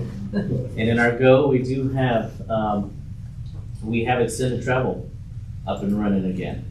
So we're really happy about that. Ronnie did a great job advocating with our legal team, our risk department. It was not an easy feat to get that up and going again, but he really heard that is something that that our consumers, our customers want to do, and so he was tenacious about getting it done. So I've heard that since day one. yes, the day he started. When are you doing extended travel? Wait a minute, I have to put my lunchbox down. Right. And that is located in page 74 of our Go catalog as well. So we, again, as mentioned to our board before, we are starting with domestic travel and then being able to expand out to international travel moving forward. So we just want to make sure that our community is aware that we are starting this, so that's why we focus on the domestic piece first before we integrate international travel as well. Yes. Ronnie, the vans, are they involved at all other than in the metro area for domestic travel? The van, so we are looking at that. We are looking at, in the past, I know they've been used in that space. We do want to do travels, let's say to Wyoming or to New Mexico for the Balloon Festival, right? As we start exploring things like that and interest, is this something that we need a charter bus for? Is this something that we can look at if it's a weekend getaway trip? We use our vehicles because that helps save us money versus charters, right? It makes it more financially accessible for our guests. And so we will take a look at some of those factors as we really start unpacking and planning down the road for future travels. And remind me one more time, are the drivers volunteers or are they paid? They're paid. They're paid. Paid staff. So we don't have volunteer drivers for? We do not. At this time, I'll say, at this time, we do not. That's something we could look at exploring down the road. Yeah. That's great. Yeah. So very excited about that. Good. And and just kind of some trends that we've seen with supportive services. They've seen a lot of clients coming in seeking support for housing as it's starting to get colder, right? And finding what those resources, what resources exist for those supports. So we've been busy. We've been busy. Any questions for me? What is the senior center's position on assistance with Medicare? It says that they're concerned about their rent, their Medicare costs and stuff like that. And those are just concerns with Just concerns with very little new, that we can do as a. right. And it's really answers that we don't have at this time. It's just Right. concerns with new administration, and just really want to know what that means for them, for their well-being, and it's just answers we don't have at this time. So it's just bringing awareness to the concerns that we're hearing. Okay. Yes. The 45, in the last item on your highlights, the 45 people that you're talking about providing baskets and whatever to, is that specifically to Longmont or Boulder County? Longmont. Yeah. Is there any support that the advisory board could provide at this point? Let me look at that. I appreciate that. Let me look at that and see if there's any support that is needed. Thank you. What all goes in the holiday basket? I will look at it. I'm not clear what all the details are for that one. Turkeys, fans. Yeah. Socks. And we were saying that. There you go. You're saying that trip, right? Yeah. Get clarification, what was that, John, that you just said? I'm sorry? What was that you just said? Oh, the last time there's 45 families here in Longmont they're going to be doing trip baskets for. Just want to see if something the advisory board could help with or support. So let me take a look at that and I'll send an email out to the advisory board to see what support's needed, if any. Thank you. Do a couple of baskets or something. Yeah. Yeah, you could come in, I mean, you could do it, That'd be nice. Yeah, I think so. All right, area agency on aging? Oh, I'm sorry. I have a question for you. Vision Zero, when are they scheduled to come back? Vision Zero. So we have not, and we can put that on our future agenda items. Yeah, let's we- do it. We talked about that in our advisory board meetings to see if we needed them back, but because of all these other areas of interest that we've identified, this group we stated that we didn't want to bring them back this year because we wanted to bring in Right. people. Right, So- so let's put them back So on we'll the put that on our agenda. future agenda items? Yep. Vision Zero. yeah, it's just kind of an understanding what it's all about. Okay, we'll put Yeah. that, we'll put that in there. All right, thank you. Anything, are you all set? Yeah. Yeah, I appreciate this board, appreciate everything that you all do. You're just really a great support to, all of our services, what we do, our operations, and just thank you for your time and energy. Do you want to post the coffee leadership opportunities and get that resolved? Perfect. And thank you, Ronnie, and your staff. You've really done a good job this year with putting together a good group of people Thank you. and working hard to fill the gaps that happened and to get everything running smoothly, so. Very, very proud of the team we have. Yeah, I We're think you should be. I think you should be. You have a great team. Are you here officially for 2 years this month? 2 years this month. Congratulations. Yeah. Wow. Thank you. I was going to ask Christina, I didn't have all these white hairs on my face. Is that why you shave your Courtesy head? of. There is a thing called dye. Yeah, I can't do that. That's a They thing they're they not pass. to be here. Yes. Okay, city council liaison. So the city council will choose someone to be the liaison, and will they do it after they bring on the new city council member?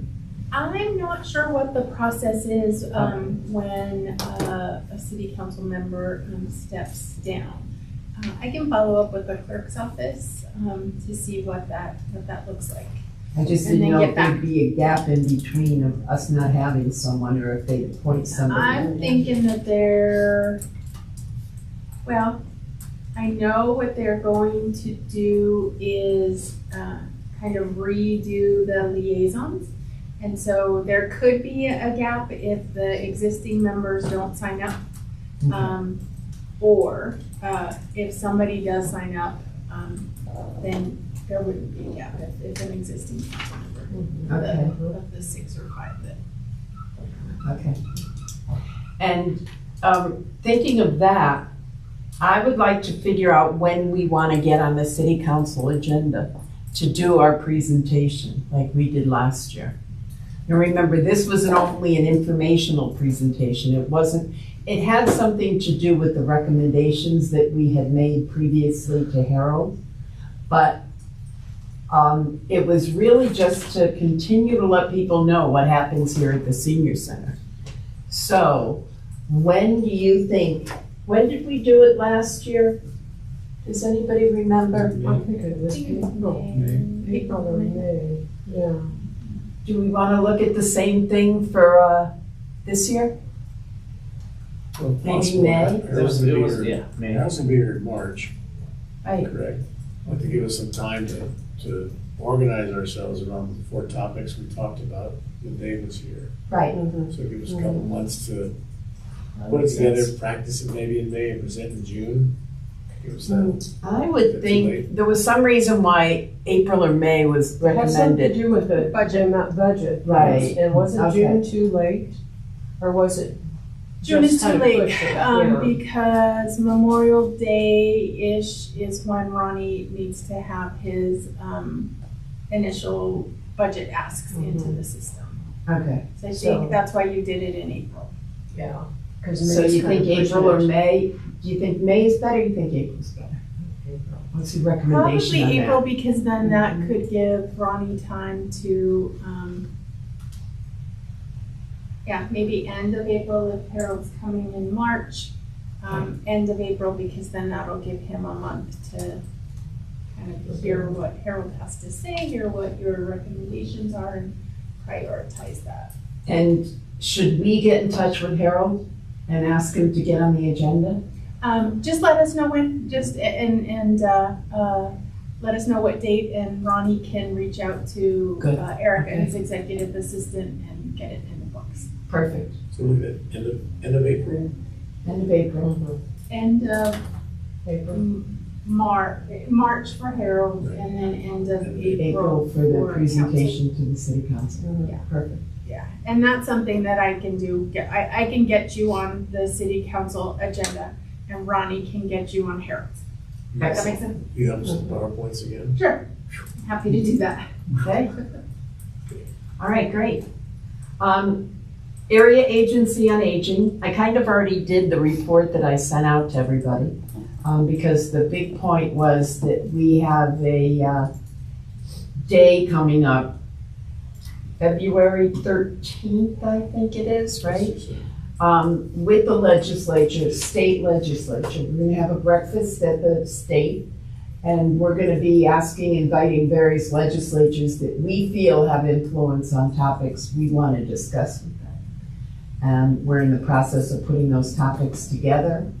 And it'll be a day that we can personally talk to legislatures and legislators and give our views on what's coming up and what we want them to support. So, does anybody have any questions on that? Would anybody like to give input on that? I think it would be nice if anybody from the board wanted to attend, because it is a senior day thing. And part of the reason why we're doing the breakfast is because you get more people to attend. With food. With food. Great food. All this So- breakfast burritos.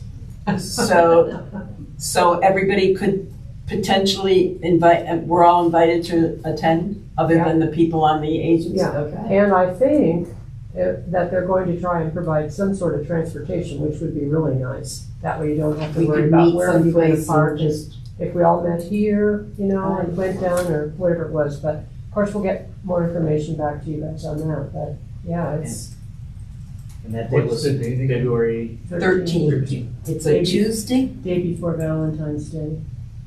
We'll put it on the agenda for January to discuss that again and get, Right, solidify that you can put it down as a future agenda. agenda item. Yeah.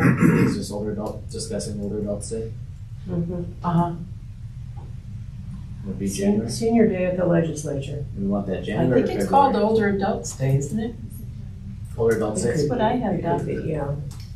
Let's put it on both January, and February. Well, February, our meeting is before that, right? Right, Two votes, okay.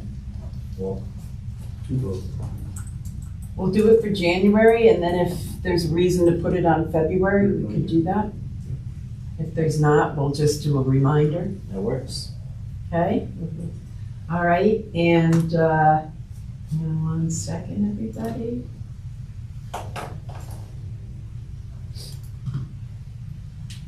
Friends? Anybody? I think they've covered pretty much what's going on there. We'll see more activity, I think, in the coming year. Okay. Sustainability, I noticed there was a report Yeah. added in the packet on a meeting that they had. I guess they have quarterly meetings. So, there was a meeting, or there was a report that was added to the packet about their most recent meeting. So if you have any questions with that, we could discuss it at the next board meeting. Okay? One thing I skipped, and I apologize, Eric and Maria, why don't you give us an update on the selection process and what you found to be good or not good, or just what's your reaction on going through that process? What did you learn about it? I think it was pretty well. So, well, for me, I think it was really pretty well, so. I think, well, if you don't know what the selection process is like, we have a set of questions, so everyone is evaluated the same way. And we just ask the questions and rank them, and I believe it was from 1 to 10 for each answer.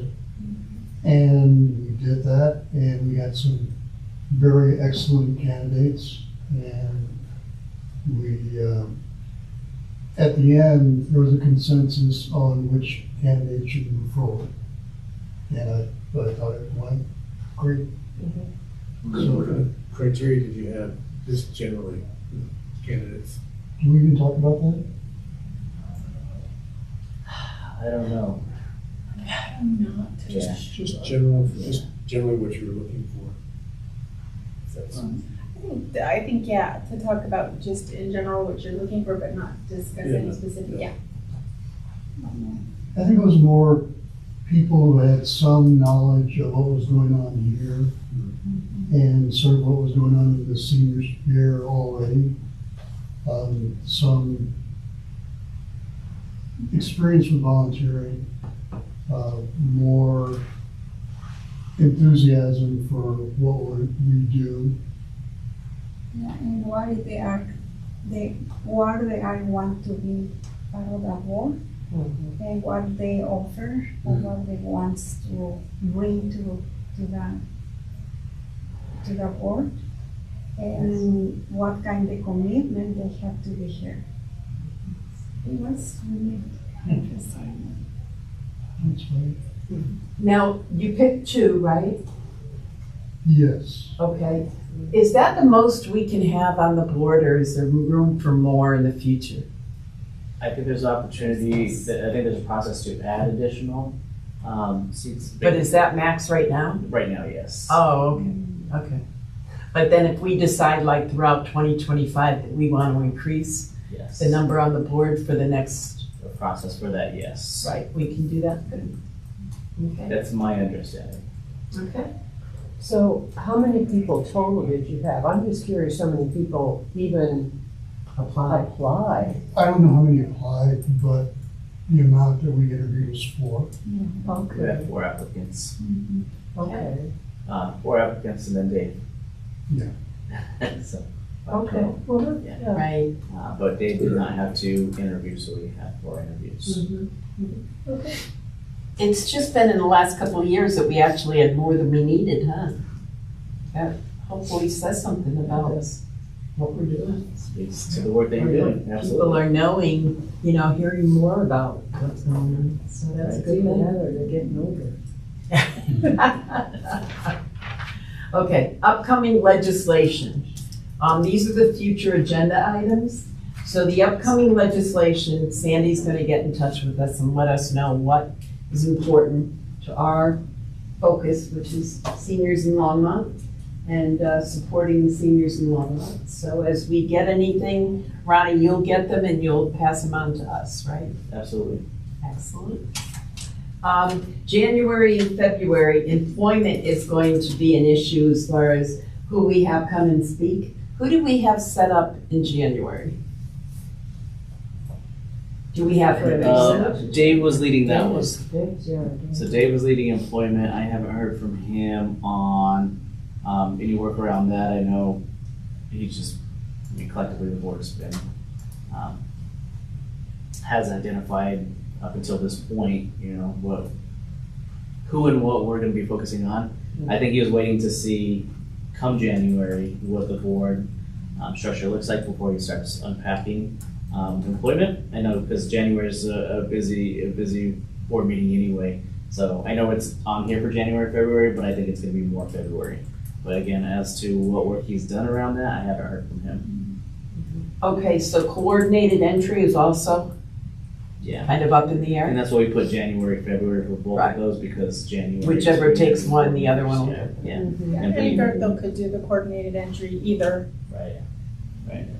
And so I So think, he'd be available. My concern is that we don't want to wait until January to decide who's going to speak at the January meeting. Let me put a tentative hold on his calendar for both. Just give me the, for both. yeah, Okay, and so he can just hold it for both. okay. I think we probably will have him for January just because I can't see getting in touch with Dave and then having him put something together for January. So, yeah, I'll just put a hold on both January Okay. what, Whatever. and then February what? Oh, Let's see.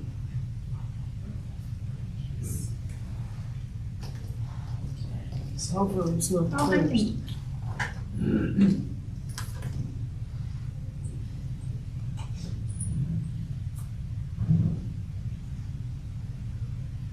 January, it wouldn't be January Yeah, February first. first. so the 8th?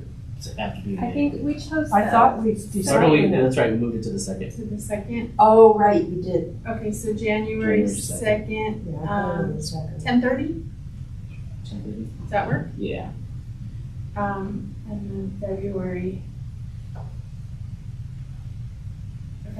5th, Yeah. 10:30. Yeah, I'll put a hold on his calendar for both. Okay. thank you. Yeah. Be able to- Either Okay. day. And then, Bianca, what do you have for additional future agenda items? Via Vision Zero, Okay, that's good. All right, does anybody else have any information, any questions, anything they want to bring up? Yeah, I'm confused. When will we have the next meeting in January? Second. The second. Yeah, it's Thursday instead of. Yeah.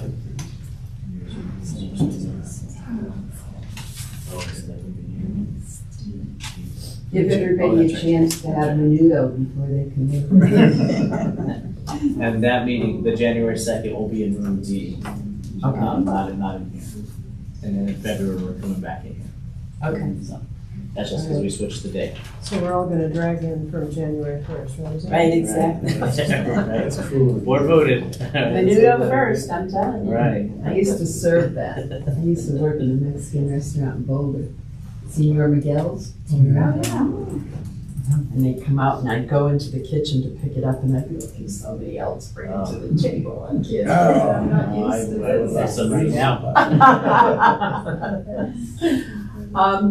Again, I want to say, Art, thank you for your dedication, your work with the board, your Mr. Senior Center to Longmont position that you've had, because really, working with you on those couple of things when we volunteered, I realized how many people knew you and how many people saw you as being such a representative of the senior center. So I want to thank you from everybody here, I believe, for your work and your dedication. You've been a treasure on this board and you'll be missed. Well, I thank you, and I just feel that we're just fortunate to have the board that we do that. People work hard. Yeah, So thank you. and we'll keep on working hard, using your example for how to reach out to the community. And I'm gonna let Maria know if there's, well, let any of you know if there's something coming up that I could volunteer for. I'm ready for something. Oh, we're not letting you I go. don't want to overdo it, but. We're not but I letting do you wanna go. volunteer. That's what I was asking about drivers, for example. So, Uh-huh. We're always hiring jobs. Yeah. Part-time job. What's that? Part-time job. Yeah, right. Part-time job. But thank you all. Thank you for, like I said, all your hard work. You're welcome.